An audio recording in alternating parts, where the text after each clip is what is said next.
This is Nan McKay, and I would like to introduce you today to Leonard Zax.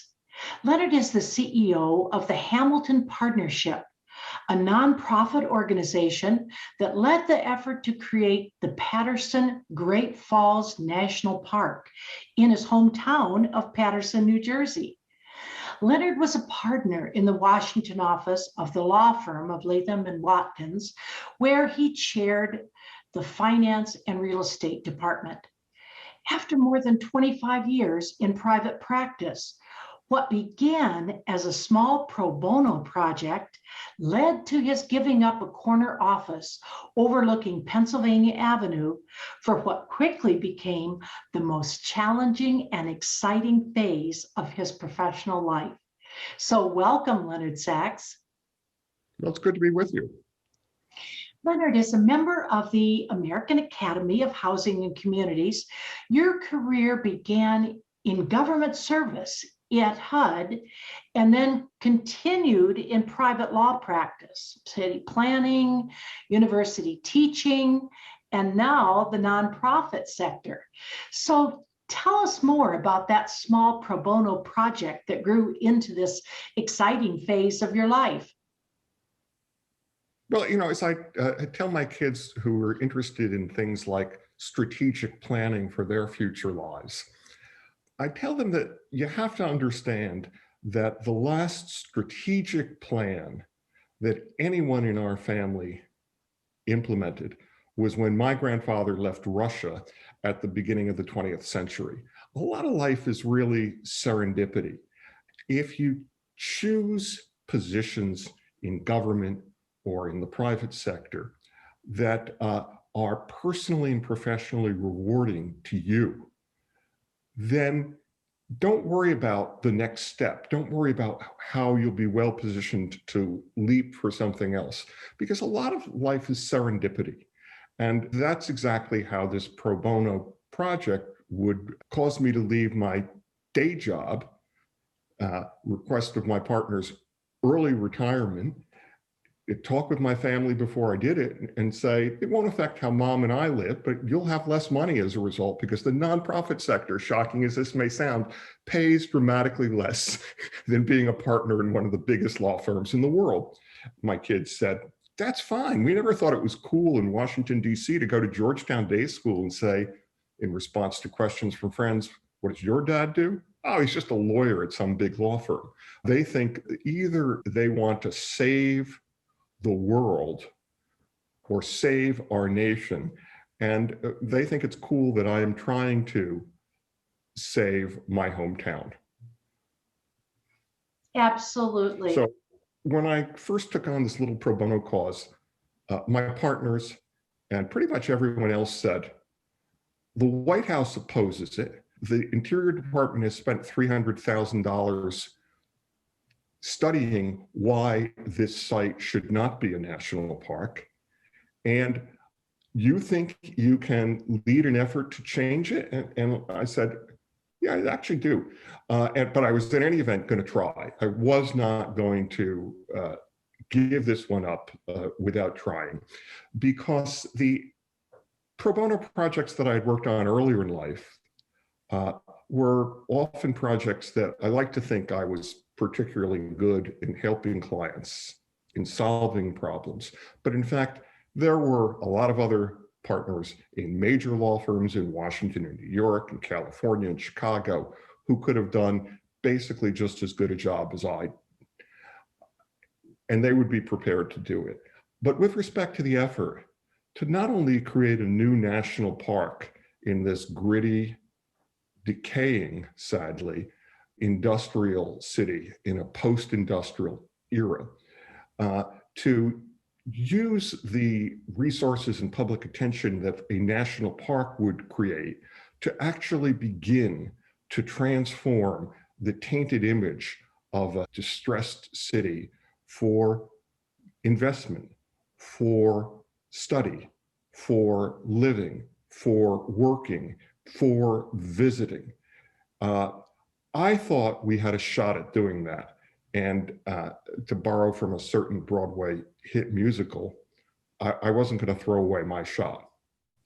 Leonard, you have worked in HUD, and I'm wondering what led you down that path? How did you end up at HUD? Well, I would like to say it's part of my strategic plan for life, but there's an element of serendipity in it, of course, here too. The summer after my first year at Harvard Law School, I worked as a research assistant to a professor named Charles Haar. And Charles was one of the founders of HUD. He served on President Johnson's task force that recommended the creation of the department, and he was one of the first assistant secretaries of HUD for metropolitan development, now part of the community planning part of HUD. I worked for him that summer, and some of my work continued part-time while in law school and getting a degree in city planning, along with my law degree, for the next 3 years.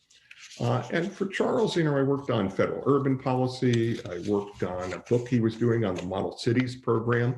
I worked on his land use planning law, casebook, exclusionary zoning, takings, helped him set up a new Boston housing court. And by the time the 1974 Act was signed into law by President Ford, creating the Section 8 program and the Community Development Block Grant program, Republicans and Democrats supported it at a time that didn't have the bitter partisan divide we've seen in recent years. And after Carla was confirmed as the secretary of HUD in 75, and I was preparing to begin my career as a Wall Street law firm at one of the great law firms on literally at 1 Chase Manhattan Plaza, Charles wrote to Carla after her Senate confirmation and said, Senator Proxmire was pretty tough on you for not knowing anything about housing. But here's a kid you should talk to and maybe get him to work at HUD because he knows something about housing. He studied with me. I went to Washington and interviewed with Carla, spent an hour with the Secretary of Housing and Urban Development, which for a 24-year-old kid was a lot of fun. And I talked with Bob Elliott, the general counsel, and I got my degrees in law and city planning at age 24 and drove from Cambridge to Washington to start at HUD in July of 75. I worked with Bob. My first assignment for Bob as special assistant to the general counsel was he was testifying before Senator Proxmire on the new RESPA law, the Real Estate Settlement Procedures Act. And he had this idea at the last minute that really, we ought to find out how people think this is working. And so he gave me a list of a dozen people to call who had recently closed transactions to see, did they find it helpful? Did they find it cumbersome? Did they get a better deal on their mortgage? Were fees properly disclosed in the process? And lo and behold, the response was very positive, and he included that in his testimony.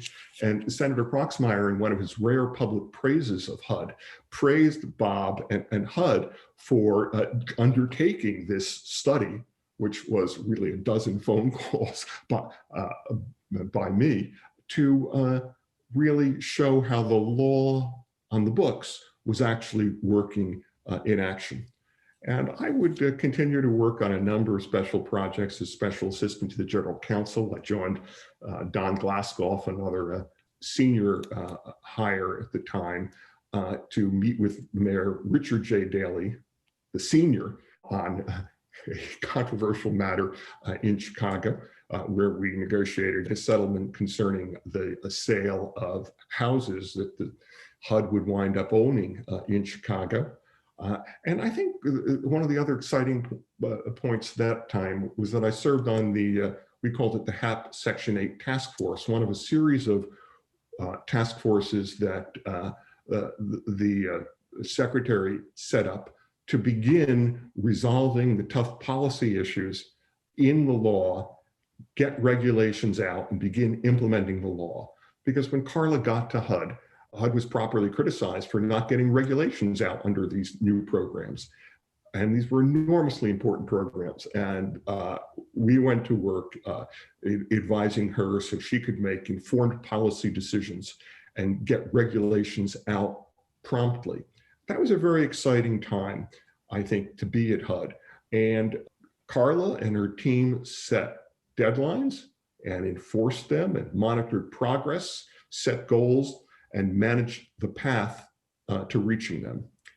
I would wind up also during that time as special assistant to the Secretary of Housing and Urban Development. Carla was chairing what was the President's Committee on Urban Development and Neighborhood Revitalization.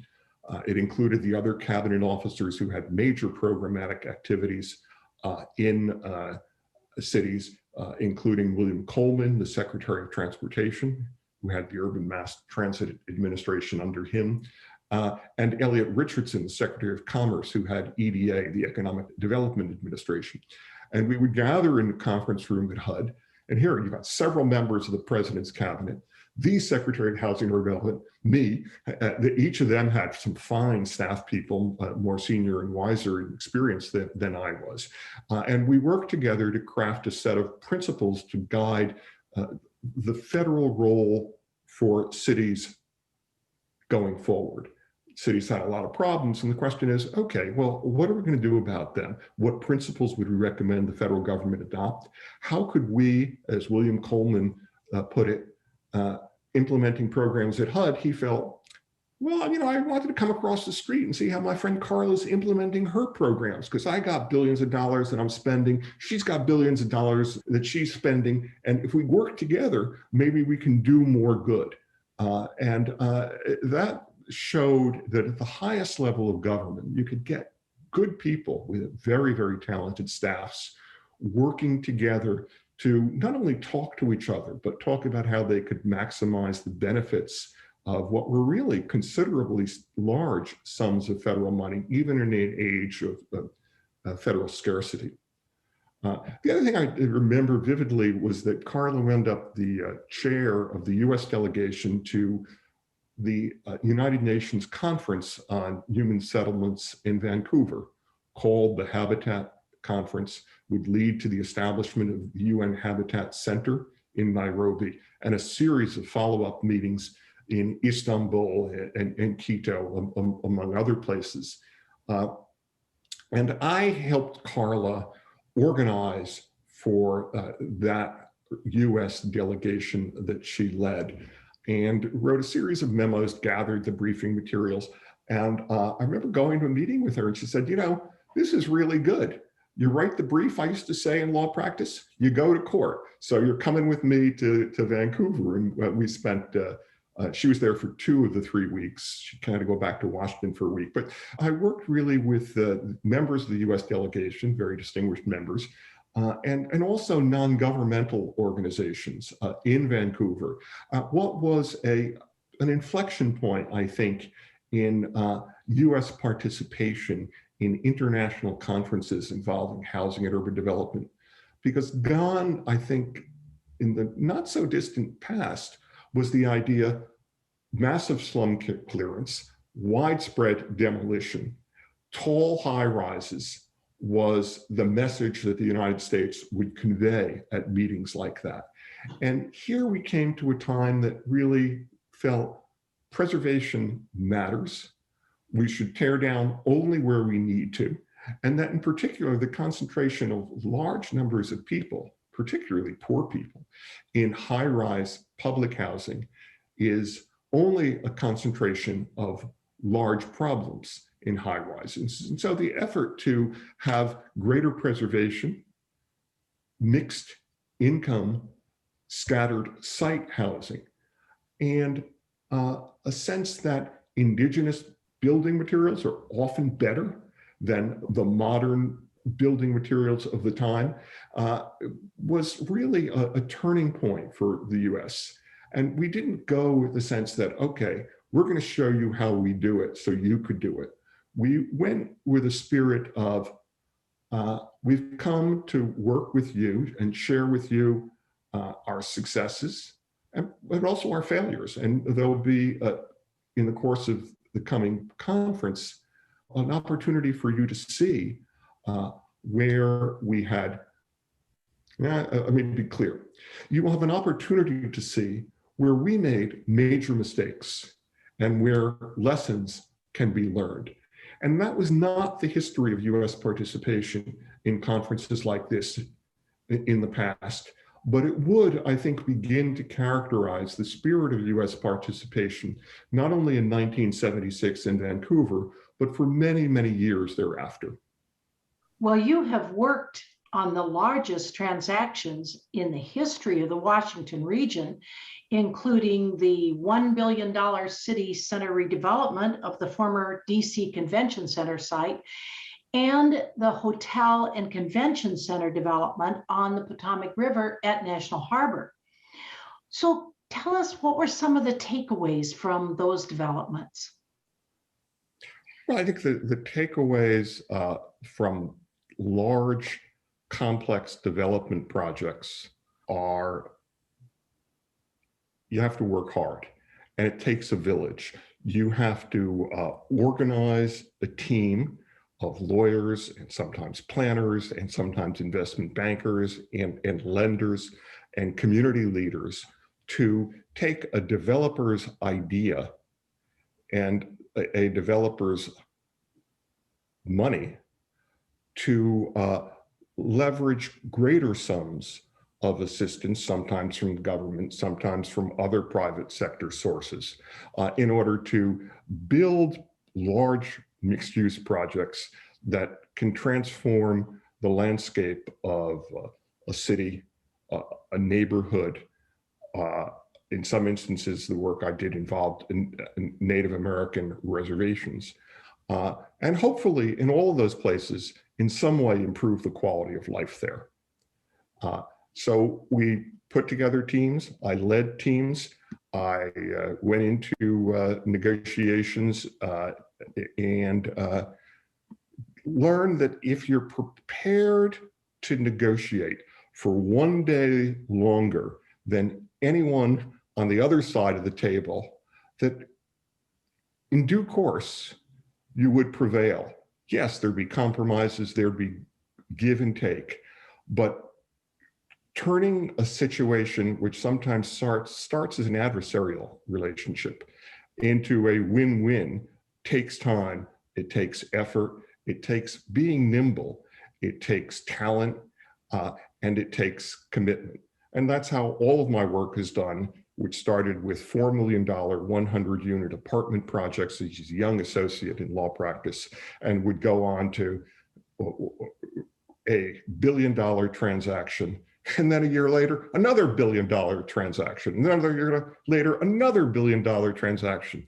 And it wasn't important for me to do too many more $1 billion transactions. So when a United States Senator and a United States Congressman came from my hometown of Paterson, came to me and said, "Can you help us create this national park?" I said, "I'll talk to my partners, I'll talk to my friends, I'll talk to my family, talk to some clients who thought I was crazy, and I'll get back to you in a day or two." And I talked with one of my colleagues in law practice, Bruce Babbitt, the former Secretary of the Interior, the former governor of Arizona. And I said to him that really, the people in the Park Service were telling the congressman and the senator, you create a new National Park Service in Paterson, New Jersey, you're going to take money away from and harm Yellowstone and Yosemite and the Grand Canyon. And Bruce, who had been born in Flagstaff near the Grand Canyon and governor of that state, said, they always say that. But in fact, they're missing the point. The future of our national park system depends upon building a constituency for our national parks. People in America oppose all kinds of different government programs and spending, but there aren't a whole lot of people who oppose more spending for the national parks. And I've just read Ron Chernow's biography of the guy who founded Paterson, New Jersey, Alexander Hamilton. And he's got a great chapter on Paterson called City of the Future, and why Hamilton chose this place surrounding what was then the most powerful waterfall in the United States to launch what was really the world's first planned industrial city is a great story. First, for Hamilton's vision, And secondly, for how he began implementing it. And third, for what actually happened in the first 150 years after Hamilton founded the city. That's a great story. And of course, you ought to take this one on. Little pro bono project. You'll be able to kind of get this legislation through in just 2 or 3 years. Well, you've been active in the historic preservation movement for a long time, and you served as a trustee of the DC Preservation League. And you've also done pro bono work for the National Trust for Historic Preservation. So, what do you feel is the future of historic preservation? Well, I think that historic preservation is at a historic junction of its own, in large measure because of its great success. It used to be we would fight in Washington, D.C. Don't tear down the old post office.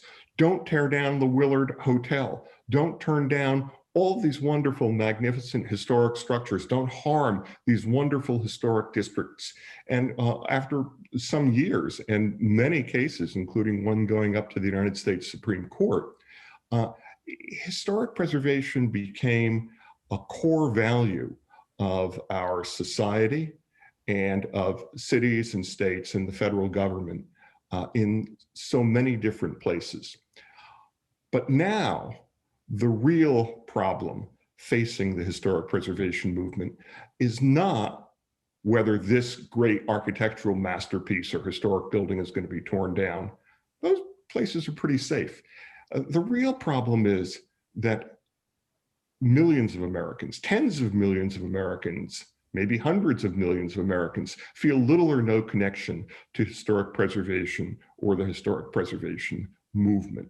And so the challenge for historic preservation is, how do you reach out to recent immigrants, African Americans, particularly youth, who have not felt that much of a connection to historic preservation? And that was something that very much attracted me to the work in Paterson. We had testimony from Dick Moe, the president of the National Trust for Historic Preservation, that the city had the finest collection of industrial structures from the time of Alexander Hamilton, who hired Pierre L'Enfant to design the hydropower system for Paterson, and going into the 19th century and the 20th century, representing each period in the development of the industrial powerhouse that the United States would become. So I thought that that would, in my hometown of 175,000 people, predominantly Hispanic, about 1/3 African American, over 10% Arab American, large immigrant population. I thought that this was really a great opportunity for historic preservation, as well as a great opportunity for city. Absolutely. Now, you also served as a member of the Urban Land Institute Advisory Program panel that was assisting the Rebuild New Orleans Commission in the aftermath of Katrina. What would you advise for the future to avert these disasters? I spent time in New Orleans before hotels were really fully functioning. I was in the only hotel, I think, that was functioning in any way. And we had a team of about 50 of the leading experts in the different fields that would be so important, from finance to development to community organization to city and federal leadership. And what we found was that the devastation we saw was startling. I remember it to this day. Neighborhoods underwater, people displaced. Hundreds of thousands of people had left New Orleans, and many of them would not return. And the poverty and despair really showed that we as a people did not do enough previously to prevent the catastrophic damage that occurred from Katrina. The levees were not sufficient. The infrastructure was not sufficient. the ability to mobilize after a catastrophe like Katrina also was not sufficient. And so particularly in a time of climate change, we needed to have a way to build resiliency in cities going forward. We made a series of recommendations on how to do that in New Orleans, and they would prove valuable when hurricanes would strike New York City and flood subway stations and shut down large portions of lower Manhattan. I think what we saw was from this one hurricane that struck on August 29th, 2005, 80% of the city had flooded. More than 1,300 people had died. 70% of the housing was damaged. The lower Ninth Ward, the poorest ward, devastation the greatest, because so frequently the cheap housing, the less expensive housing, went to poor people. And that was a human tragedy. And it could have been avoided. It was clear to us that the levees were not sufficient for the 100-year storm that would come at least once every 100 years. And the 100-year storms would hit other cities as well. And so the future of city building has to recognize you have to prepare for these kinds of natural disasters, which may only increase in the future because of climate change and other factors. And so you want to build resiliency into cities, in new structures, in new communities, and into infrastructure. Infrastructure being a particularly appropriate role for federal government to fund. And so while one may debate what's the government role versus the private sector, what's the federal role versus the states and the localities, I don't think there's any question coming away from that Katrina experience that there was a major federal role in infrastructure planning for cities like New Orleans so that levees would be sufficient for what would be foreseeable storms in the future.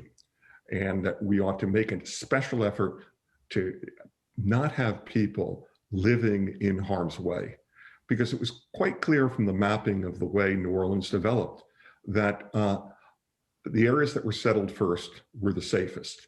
The areas that had the cheapest housing and were settled later were the most dangerous, like the lower Ninth Ward in New Orleans. And so the devastation and the despair was greatest in the poor neighborhoods of New Orleans. And so as we think about rebuilding cities, rebuilding not only New Orleans, but New York, Lower Manhattan, and other parts of the city after hurricanes in the past decade, we have to really recognize that for a city to be resilient, it has to be protected. It has to have a better system for storm runoff. It has to have stronger buildings. It has to, in many instances, have better levees that could be raised in order to protect people for the future. Leonard, do you know what they have actually done as a result of your recommendations? Have they made? Well, yes, like all great far-reaching plans, some portions are easier to implement than others. We tried to break it into short-term and long-term. We were not afraid to reach into controversial areas that we thought could be better for the future of the city, even though we knew that they would be controversial. One of the particularly challenging areas and questions was, do people in New Orleans have a right to return to where their homes were? And in a kind of theoretical way, ideally you want to provide for that. But if those homes are really forever going to be in harm's way, because they're lower on the land, because you can build levees to protect to a certain amount, but not to the highest amount. We did make some far-reaching recommendations that were harder to eliminate. We felt that we didn't want to have people living in harm's way. And so we ought to, at the very outset, make clear that you could avoid that. You could take an area of significant parkland in an affluent higher area of the city, have mixed income development and mixed use development there, and then take areas in the lower lying areas of the city that had been completely evacuated, where the housing was largely destroyed, and basically turn that into parkland. Turn that into parkland with drainage, turn that into parkland with golf courses and recreational facilities. And that would be a compromise that we knew would be controversial, but we thought would make people safest. And I start with that example because that was not one that people in the city were prepared to implement exactly as we recommended it. And anticipating that, we had numerous fallback positions for how you build better buildings, for how you emphasize equity and social justice in rebuilding the city. And a number of those really recommendations were adopted. On the occasion of 15 years after I was in New Orleans, I wanted to go back last fall to see it, but COVID interrupted that plan, like many others. But I do plan to go back because New Orleans has proven to be a resilient city. They did implement portions of this plan very, very effectively, and they did reject certain aspects that just got to be too controversial.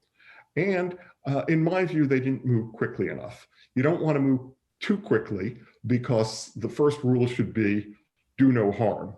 But you do want to be nimble and take advantage of the fact that in this case, President Bush flew from Washington to New Orleans and spoke in the main public square of New Orleans and said, whatever it takes, we will be there. We will stay for as long as necessary, and whatever it takes, we, the federal government, will help you. Well, we used that quote, put it at the beginning of our report because we thought that presented a great opportunity. And the delay in seizing that moment did make it more difficult for New Orleans to receive the level of federal assistance that it might have received if the city were more nimble and could have moved more quickly. Well, I did work that disaster. And one of the things that I had heard from people is that the houses in that area that you really didn't want them to go back to because of flooding were owned by them and had been passed along generation to generation in some of the poorest areas. So how did they deal with that? Well, I think that the recommendation was recognize that if you go back to that place, you, your children, your grandchildren, and the future generations of your family will forever be at great risk. And we can build stronger and we can build better. And we did recommend, and the federal government would spend, I don't know, $15 billion on new levees, not quite at the level we recommended, but still would have protected the people against the Katrina level disaster. But some people were prepared to say, yes, we agree. And some people said, no, we want to go back. And who am I to say you can't go back? That was really, in a sense, a local political decision. We were advising a level commission appointed by the mayor. Wynton Marsalis was on it and told us about the importance, of course, of music and cuisine and culture for the city. And he was certainly committed to that as part of the legacy, as were we. And indeed, New Orleans has come back.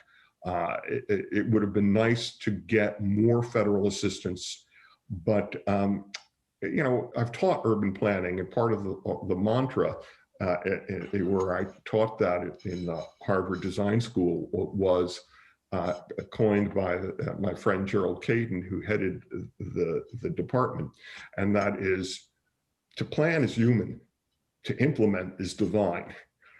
And so we always focus on that message because it is true that so many well thought out plans just sat on the shelf for years. Let's talk for a minute about some foreign activity. You have worked on cross-border real estate investment and development in Europe and in the Middle East. What are some of the challenges in working in a foreign country, especially today? Well, I think for me, one of the challenges, and this is maybe a challenge for a lot of other Americans who tend to speak only one language. One of the challenges is foreign languages. Um, and that's a big problem for me because I didn't speak German, I didn't speak Japanese, I didn't speak Chinese or French or Italian or Arabic or Turkish or Dutch or Hebrew or so many different languages that actually were part of long negotiations. And in addition, not only the languages were different, but the people on the other side of the table had different styles and formalities of negotiating, different views of contract and property law, and very different cultural views and traditions, all of which I tried to learn with mixed success. But and it certainly takes more time. This was another area in which my experience in the large-scale American development process was useful, because in all of these cross-border transactions, everything took longer.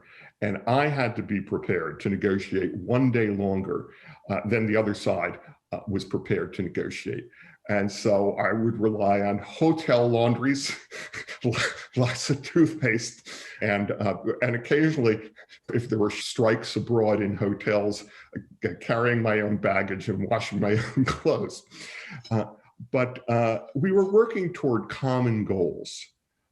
And I will tell you, particularly in the cross-border transactions, great food and fine wine helped power us forward to the closing table. Can you, when you think back, pinpoint your biggest success story? Well, my biggest success story, I think, is creating this national park in my gritty city home. When I left HUD, the next administration implemented the Urban Development Action Grant Program, the UDAG program, and it got to be so popular in cities that they had to find a neutral way to decide among fundable applications for these economic development projects, whether you choose one in Baltimore or whether you choose one in a powerful congressman's congressional district. And the way that they decided to implement it was to say, we ought to choose among fundable projects those that are in cities of greatest economic distress. And using the criteria of the Community Development Block Grant Program, they basically ranked cities across the country in terms of economic distress. And every year, Paterson would be number one, the most distressed city in America.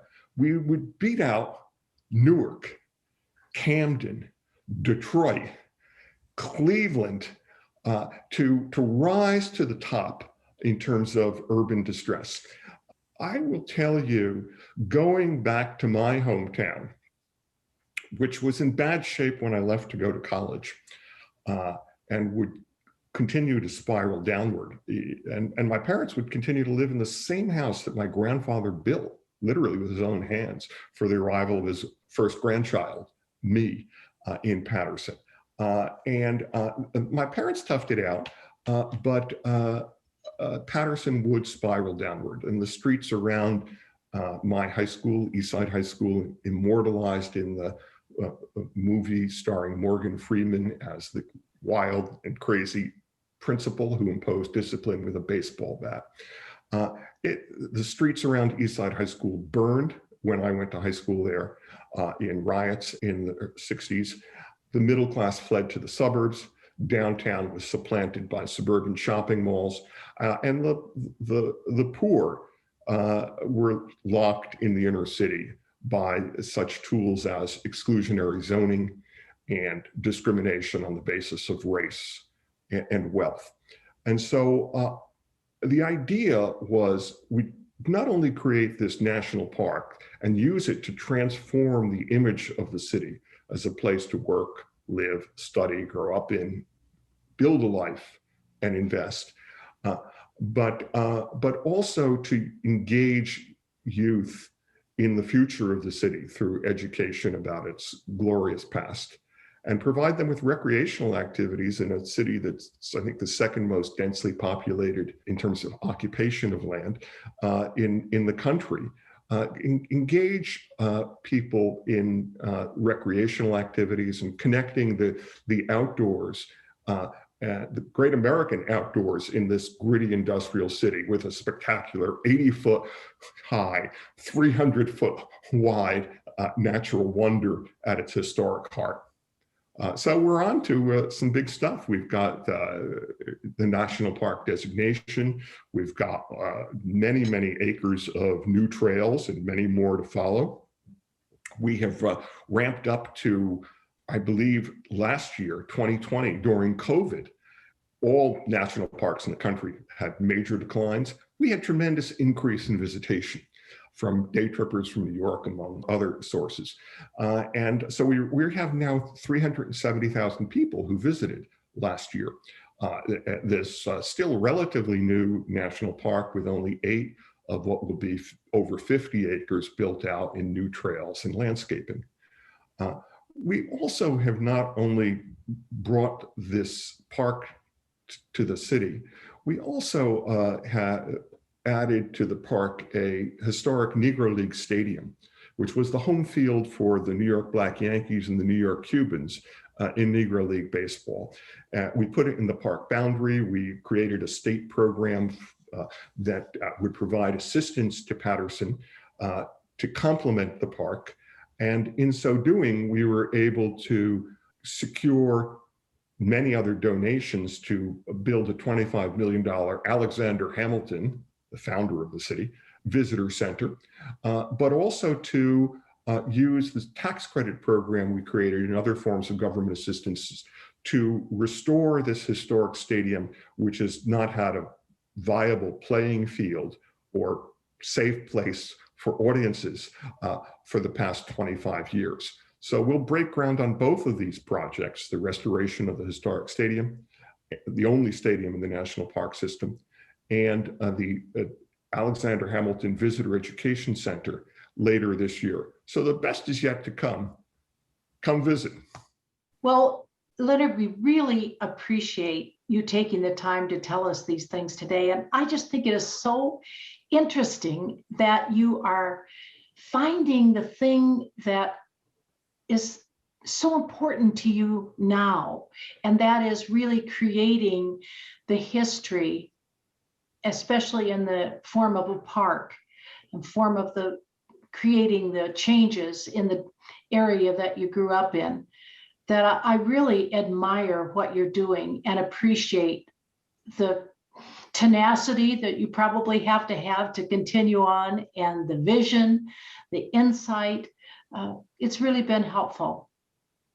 Well, you're kind to say that. I will say, if there's any simple summary of what I learned in my years of private practice working on housing and community development matters, it's that cities do best when they don't simply adopt the slick, summarized recommendations that consultants sometimes repackage from one city to another. And they basically look at things that make the city special. Its landscape, its building, its people, its cultures, its cuisines, its traditions, and its neighborhoods. I saw that all around the country, from the Pueblo of Laguna, where I worked as a young lawyer, learning to speak Keres to the tribal council, the native tongue, and going to so many other cities, large and small, around the country. That's what we're trying to do in Paterson. I think we have halted the downward spiral of despair and moved to a trajectory of hope. It takes a long time, but what we've accomplished in the past 10 years gives people in the city genuine hope for the future. Not that it's going to be easy. Indeed, it's always going to be hard. It always was. But in different ways, the city has great hope. It never had the dramatic population loss that so many other industrial cities did. And the continuing immigrant vitality of the city shows that immigration does really make a place stronger. Now, when my grandparents came to Paterson at the beginning of the 20th century, the languages were, I don't know, German, Yiddish, Polish, Russian, Italian, Swedish, among others. And now the languages are Arabic and Turkish and Spanish and a variety of other, actually 50 different languages are now spoken in Paterson. But what's striking about the immigrants today is that their languages are different from when my grandparents arrived from Eastern Europe, but the aspirations are the same: a better life for their families and their futures. And I think that gives great hope, not only for Paterson, but for America. Well, thank you for making lives better. Thank you very much. And let me know when you're ready to come visit and try some Peruvian seafood or Turkish kebabs.